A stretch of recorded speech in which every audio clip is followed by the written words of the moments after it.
अवधूत चिंतन श्री गुरुदेव दत्त. मागच्या भागामध्ये आपण 6 नंबर असणं, 6 नंबर नसणं आणि जास्त 6 असते तर काय होतं, कुंडलीतलं 6वं घर याच्यावर विचार केला. आज आपण 7 आकडा जो आहे त्याचा विचार करू. न्युमरोलॉजी, ॲस्ट्रॉलॉजी सगळ्या साईडने. 7 नंबर म्हणजे काय आहे? 7 नंबर म्हणजे फोकस आहे. 7 नंबर म्हणजे क्रिएटिव्हिटी आहे. तर हे जनरल कॅरेक्टरिस्टिकमध्ये होतं. न्युमरोलॉजी आणि ज्योतिष ह्याच्यामध्ये 7 नंबर असलेले लोक आध्यात्मिक असतात, इंट्रोवर्ट असतात आणि गहन एखाद्या विषयावर चिंतन करणारे त्यांचा स्वभाव असू शकतो.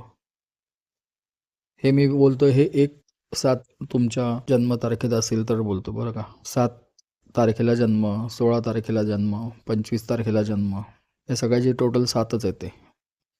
पण नुसता 7 असला तर त्याच्यावर नेपच्यून ग्रहाचा प्रभाव असतो. 16मध्ये 1 सूर्य आहे आणि 6 शुक्र आहे. ह्यांच्या कॉम्बिनेशनने 7 नंबर येत असतो. त्याच्यामुळे त्या 16 जो आकडा आहे त्याच्यावर 3 ग्रहांचा प्रभाव, नुसत्या त्या 3 ग्रहांचा प्रभाव फक्त त्या दिवसावर येतो. 25मध्ये 2 म्हणजे चंद्र आणि 5 म्हणजे बुध. तर ह्यांच्या कॅरेक्टरिस्टिक्ससुद्धा नेपच्यूनच्या बरोबरीने असतात. फरक पडतो खूप. नुसता 7 असणं आणि हे जे कॉम्बिनेशनमध्ये असणं, त्या प्रकारचे जे ग्रह आहेत ते त्यांचे स्वभाव आहेत ते त्या व्यक्तीच्या स्वभावामध्ये त्याचा प्रभाव टाकत असतात. तर फोकस म्हणजे काय? ज्यांच्याकडे 7 आहे त्या माणसांना माहिती असतं की आपल्याला काय शिक्षण घ्यायचं आहे, कुठल्या दिशेने जायचं आहे, काय करायचं आहे, आयुष्यात काय करायचं आहे हे त्यांना माहीत असतं. ज्याच्याकडे 7 नंबर आहे त्याला माहीत असतं मला काय करायचं आहे. ही सोपी गोष्ट नाही का? बरं, म्हणजे सोपी गोष्ट नाही आहे एवढ्यासाठी म्हणतो की मोठं पर्सेंटेज आहे लोकांचं, त्यांना हेच माहीत नाही की आपण नक्की जन्माला कशाला आलो आहे.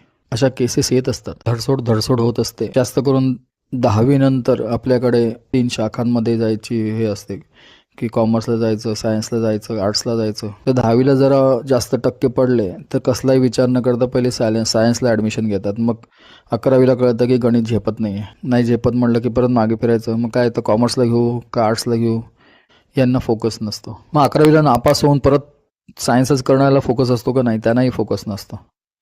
त्यांना मुळात फोकसच नव्हता म्हणून ते सायन्सला गेलेत. सगळे जातात म्हणून जे जातात मेंढरांसारखे त्यांना फोकस नसतो. फोकस म्हणजे त्यांना लहानपणापासून एखाद्या मुलाला असतं नाही मला हेच व्हायचं आहे. आता तो होऊ शकेल की नाही ह्याच्यासाठी अनंत इतर गोष्टींचा पण प्रभाव असतो आणि त्याप्रमाणे तो अभ्यास करेल की नाही करेल या सगळ्या गोष्टी असतात. पण मुळात त्याला एक काहीतरी व्हायचं असतं. लहानपणी सगळ्याच मुलांना डॉक्टर किंवा इंजिनियर व्हायचं असतं. पण जसं जसं ते 8वी 9वी 10वी गणित बघितल्यानंतर मग लक्षात येतं की हे आपलं काम नाही आहे. मग अशी मुलं मी हुशार म्हणेन. त्यांना कळतं निदान की मला काय जमणार आहे. हे जे असं आहे ना की आत्ता मी कॉमर्सला गेलो मग सोडलं, मग परत सायन्सला गेलो मग सोडलं, ह्याच्यामध्ये खूप वर्ष जातात वाया. वय वाढत जातं. नंतर करतात की पास, नाही करत असं नाही. पण आधी केलेला अभ्यास फुकट गेलेला असतो. बरं, ह्यांना कसं होतं माहिती आहे, बरेचसे असे आई वडील माझ्या संपर्कात असतात ते मला सांगतात, नाही म्हणे आम्ही त्याला मुभा दिली होती की तुला जे हवं ते शिक. हो, त्याला एवढं डोकं असतं तर तुमच्या पोटी जन्माला कशाला असं तुम्हाला त्याने घातलं असतं ना जन्माला. हवं ते शिक म्हणजे काय त्याने करायचं? तो कोणाला कन्सल्ट करणार? त्याच्या मित्रांना. त्यांची वय किती असणार? त्याच्या एवढीच. एखाद्या घरात कोणतरी असतं, बहीण भाऊ मोठे, ते गाईड करत असतात. पण प्रत्येकाची बुद्धी सारखी असू शकत नाही ना. तर ज्याच्याकडे 7 आहे त्याला ठीक आहे, एखादा पास नापास ही गोष्ट होत असते आयुष्यामध्ये, पण त्याला माहीत असतं नक्की मी काय करायचं. काही मुलं मी बघितली कितीही त्यांनी 90% जरी काढले तरी ते आर्ट्सला जातात आणि ते आर्ट्सला जाऊन नंतर ते LLB करतात, LLM करतात आणि त्यांना हवं ते मिळवून मोकळे होतात. Most focused people. बरं, आणखीन 7 नंबर काय असतं? क्रिएटिव्हिटी पण फार महत्त्वाची आहे बरं का. आयुष्यामध्ये ना क्रिएटिव्हिटी म्हणजे काय, प्रत्येक खेपेला तुम्ही काहीतरी मीडियामध्ये जाऊन केलं, नवीन नवीन गेम्स बनवलेत किंवा नवीन नवीन काहीतरी GPS बनवल्यात आणि फोटो टाकलेत, त्याला क्रिएटिव्हिटी नाही म्हणत. क्रिएटिव्हिटी हा काहीतरी वेगळाच भाग आहे. सर्जनशीलता म्हटलं जातं त्याला मराठीमध्ये. ते कळणार नाही म्हणून मी क्रिएटिव्ह म्हटलं.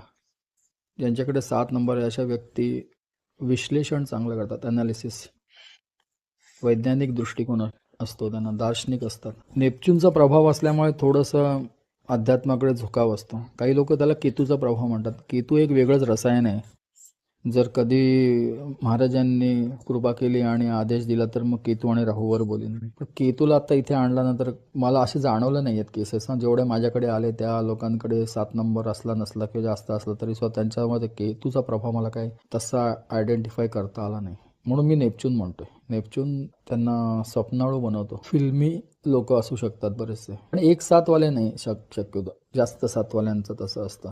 तिथे येणारच होतो मी आता. एखादं रहस्य वगैरे उलगडण्यामध्ये वगैरे निपुण असतात, थोडं अभ्यासाची आवड असते त्यांच्याकडे. 1-7 आहे त्यांना. अध्यात्माकडे झोकाव असतो कारण नेपच्यून त्याचाच ग्रह आहे. काही लोक त्याचा संबंध मोक्षाशी वगैरे जोडतात. ते एवढं सोपं नाही हो मोक्ष. त्याच्यासाठी बरेच पापड पेलावे लागते. आता 7 नंबर जास्त असताना काय होतं असं बघूया आपण. ज्यांच्याकडे 7 नंबर जास्त आहे अशा व्यक्तींचं काय असतं. असे लोक किस पाडतात फार, बरं का. जर 1-7 नंबर असलेल्या व्यक्ती वैज्ञानिक आहेत, सर्जनशील आहेत, फोकस्ड आहे, त्याचा अर्थ 2-7 म्हणजे ते खूप जास्त फोकस्ड आहेत असं नाही होत. ते खूप जास्त फोकसचा अर्थ काय करतात, प्रत्येक गोष्टीचा किस पाडायची वृत्ती असते. मग असं का, मग ते तसं का, कोणी काही सांगितलं अरे साधी गोष्ट आहे बाबा, तर त्याच्या टोकाला जाऊन त्याचा किस पाडत बसायचा.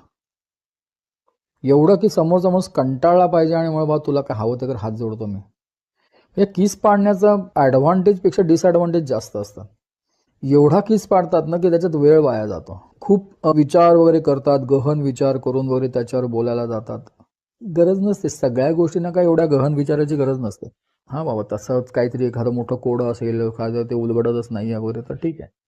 यांना ती सवयच लागलेली असते. त्यांना वाटत असतं की आपल्याला खूप देवाने बुद्धी दिली, मग आपण पाडावा किस दणादण. 1977 वाले लोक भरपूर असतात किंवा जुलैमधले जन्म असलेले.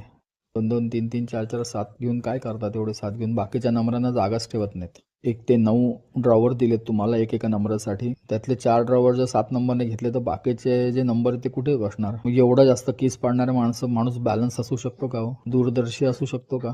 त्या नंबरनं जागाच ठेवली नाही हो याने. नुसतंच फक्त किस पाडत बसलो. आहेत, भरपूर आहेत बघण्यात. घरी-दारी सगळीकडे आहेत. म्हणजे एखाद्याचा सद्गुण सुद्धा जेव्हा अति होतो ना, त्यावेळेला त्याचे दुष्परिणाम दिसायला लागतात. किस पाडणं एका लेवलपर्यंत ठीक आहे बाबा, हां ठीक, खूप सगळ्या साईडने हा विचार करतोय. पण एवढा किस पाडून सुद्धा ह्यांची फसवणूक व्हायची असे ती होतेच बरं का. पण लोक सांगे ब्रह्मज्ञान असतं थोडंसं. तर तुमच्या आजूबाजूला असे असतील किस पाडणारे लोक तर बघा जरा, जन्मतारीख काय आहे, वर्ष काय आहे, कुठल्या महिन्यात जन्म आहे. रागावू नका त्यांच्यावर, ते असेच असणार आहेत हा जन्म संपेपर्यंत. तर आपण आज इथेच थांबूया. पुढच्या भागात आपण 7 नंबर नसला तर काय, आणि कुंडलीतलं 7वं घर आणि ज्योतिषाच्या दृष्टीने 7 नंबरचा पण थोडाफार विचार करू. आज इथेच थांब. भक्तवत्सल भक्ताभिमानी राजाधिराज योगीराज परब्रह्म सद्गुरु श्री स्वामी समर्थ महाराज की जय. अवधूत चिंतन श्री गुरुदेव दत्त.